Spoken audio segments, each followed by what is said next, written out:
وزیر اعظم کا ڈیزل کی قیمت میں 135 روپے کمی کا اعلان، کہا ڈیزل کی قیمت 520 روپے سے کم ہو کر 385 روپے فی لیٹر ہوگی۔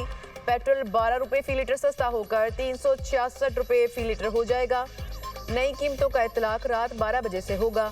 خلیج میں اب جنگ نہیں، امن کی باتیں ہو رہی ہیں۔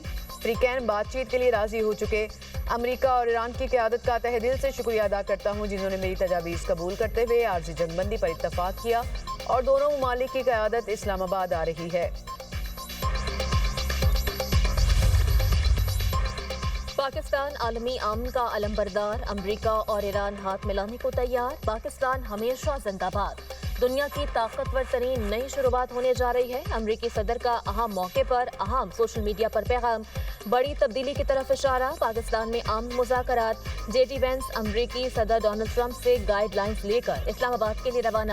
ایران سے مثبت مذاکرات کے لیے پرامید، امریکی نائب صدر کہتے ہیں ہم تعمیری گفتگو چاہتے ہیں۔ اگر ایرانی قیادت نیک نیتی کے ساتھ بات چیت پر آمادہ ہوئی تو امریکہ بھی کھلے دل سے آگے بڑھنے کو تیار ہے۔ ایران نے سنجیدگی کا مظاہرہ نہ کیا، چالاکی کی کوشش کی تو امریکی مذاکراتی ٹیم مثبت رد عمل نہیں دے گی۔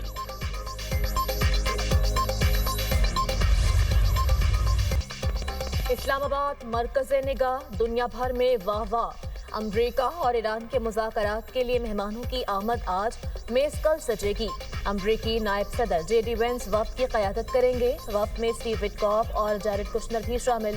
ایران کا وفد وزیر خارجہ عباس عراقچی اور اسپیکر باقر قالیباف پر مشتمل۔ پاکستان مذاکرات کامیاب بنانے کے لیے پرعزم۔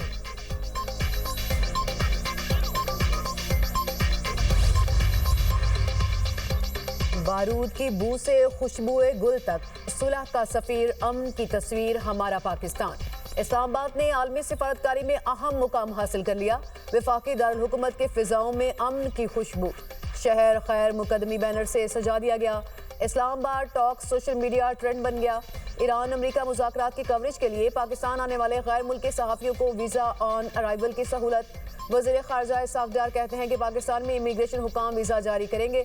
مذاکرات کے حوالے سے آنے والے تمام افراد کو ایئر لائنز بغیر ویزا بورڈنگ کی اجازت دیں۔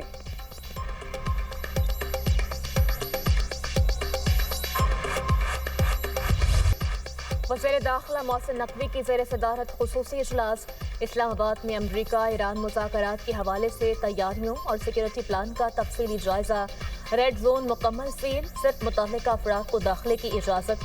محسن نقوی کی وفود کی مہمان نوازی اور سیکیورٹی کے لیے ہر ممکن اقدامات یقینی بنانے کی ہدایت۔ کہا امریکہ ایران مذاکرات کا اسلام آباد میں انعقاد پاکستان کے لیے اعزاز کی بات ہے۔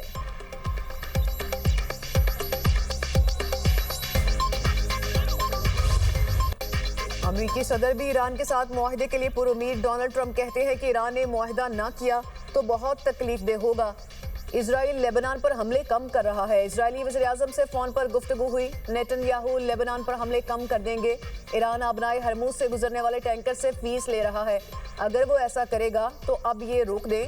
ایسی صورتحال معاہدے کے خلاف اور قابل قبول نہیں ہے، اس پر فوری توجہ دی جانی چاہیے۔ آبنائے ہرموز سے بہت جلد تیل کی ترسیل دوبارہ شروع ہو جائے گی، چاہے اس میں ایران کا تعاون شامل ہو یا نہ ہو۔ ایران کبھی بھی جوہری ہتھیار حاصل نہیں کر سکے گا۔ ایران کے جوہری پروگرام کو کسی صورت آگے نہیں بڑھنے دیں گے۔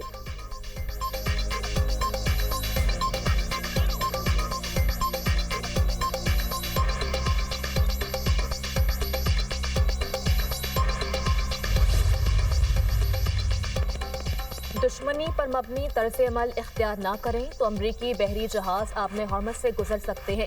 ایرانی نائب وزیر خارجہ سعید خطیب نے واشنگٹن کو گرین سگنل دے دیا۔ میڈیا سے گفتگو میں کہا آبِ ہرمز کھلی ہے، تکنیکی مسائل کی وجہ سے ایرانی افواج کے ساتھ رابطہ رکھنا ضروری ہے۔ آبِ ہرمز سے محفوظ بحری سفر کو یقینی بنائیں گے۔ ایرانی نائب صدر محمد رضا عارف کا جنگ بندی میں پاکستان کی کوششوں پر اظہار تشکر۔ کہا مذاکرات کا ہدف اپنی فوجی کامیابیوں کو سفارتی طور پر مزید تقویت دینا ہوگا۔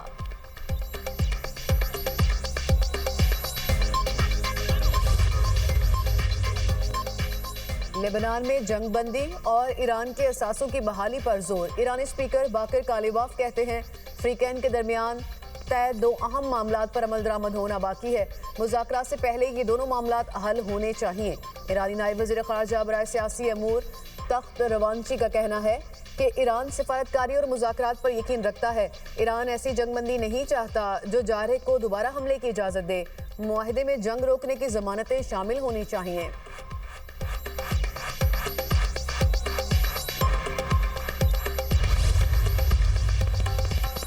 وزیراعظم شہباز شریف سے عالمی رہنماؤں کے ٹیلی فونک رابطے، امیر قطر، بحرین کے بادشاہ، لبنان کے وزیراعظم کی کالز موصول ہوئیں۔ آسٹریا کے چانسلر، جرمن چانسلر اور اٹلی کی وزیراعظم نے ٹیلی فون کیا۔ عالمی رہنماؤں نے وزیراعظم کو کامیاب سفارتی کوششوں پر مبارکباد پیش کی۔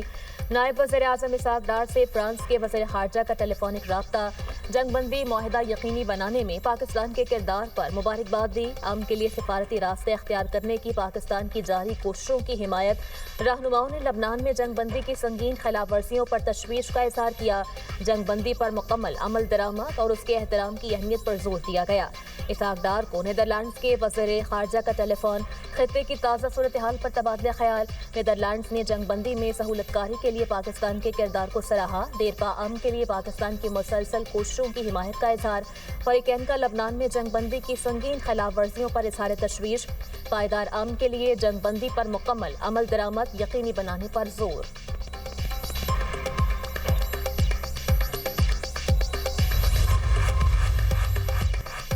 جنوبی لیبنان میں اسرائیل کے فضائی حملے جاری، ایمبولینسز اور فائر بریگیڈ کی گاڑیوں کو بھی نشانہ بنایا۔ 8 سیکیورٹی اہلکاروں سمیت 16 افراد جاں بحق۔ اسرائیلی فوج کا ایک ہفتے میں حزب اللہ کے 40 سے زائد ارکان کو قتل کرنے کا دعویٰ۔ لیبنانی تنظیم حزب اللہ کے سربراہ نعیم قاسم کا کہنا ہے کہ قابضین کے انخلاء تک آخری سانس تک مزاحمت جاری رہے گی۔ دشمن کو زمینی سطح پر شکست ہوئی، اسرائیل جارحیت کے باوجود میزائلز کو روکنے میں کامیاب نہیں ہو سکا۔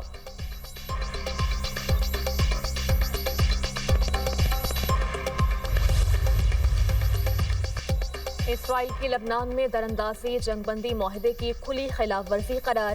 ایرانی صدر مسعود پزشکیان کہتے ہیں یہ دھوکہ دہی اور ممکنہ معاہدوں پر عدم سنجیدگی کی خطرناک علامت ہے۔ اسرائیلی جارحیت کا تسلسل مذاکرات کو بے معنی بنا دے گا۔ ایران اپنے لبنانی بہن بھائیوں کو کبھی تنہا نہیں چھوڑے گا۔ ایرانی صدر مسعود پزشکیان سے ترک صدر کی ٹیلی فونک گفتگو۔ طیب اردوان کا کہنا تھا کہ پاکستان میں ہونے والے امریکہ ایران مذاکرات کو پائیدار امن کے لیے استعمال ہونا چاہیے۔ مذاکرات کو دیرپا امن کے حصول کے لیے انتہائی حد تک استعمال کیا جانا چاہیے۔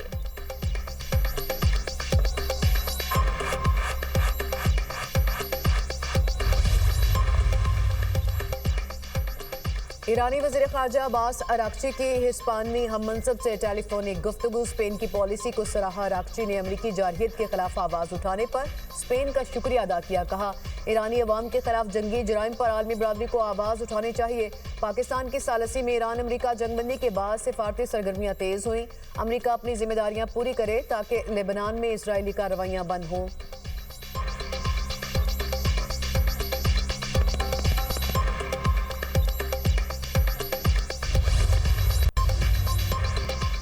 ایران امریکہ جنگ بندی پر پاکستان کی عالمی سطح پر پذیرائی۔ افسوس کی رپورٹ کے مطابق ایران امریکہ جنگ بندی میں پاکستان کے کردار کو عالمی سطح پر سراہا جا رہا ہے۔ 8 اپریل کو جنگ بندی کے اعلان کے بعد عالمی رائے عامہ میں 70% مثبت رجحان دیکھا گیا۔ سوشل میڈیا پر شکریہ پاکستان ٹرینڈ کر رہا ہے۔ وزیر اعظم شہباز شریف اور فیلڈ مارشل سید عاصم منیر کی قیادت اس پیشرفت کا اہم سبب ہے۔ دنیا بھر میں پاکستان کی سفارتی حکمت عملی کی تعریف۔ ممکنہ عالمی جنگ کو روکنے کی کوشش قرار دیا گیا۔ پاکستان عالمی سفارتی سطح پر ایک اہم پلیئر کے طور پر ابھر رہا ہے۔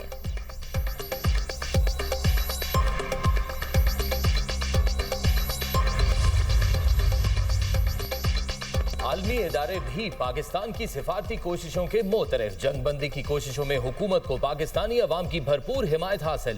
گیلپ سروے کے مطابق 93% عوام نے جنگ بندی کی کوششوں میں پاکستان کے ثالثی کے کردار کی حمایت کر دی۔ 80% پاکستانی جنگ بندی سے امن کے لیے پر امید۔ 82% عوام جنگ بندی کے لیے پاکستانی حکومت کی کوششوں سے آگاہ۔ 40% پاکستانیوں کو امریکہ اور ایران میں زبردست ڈیل کی امید۔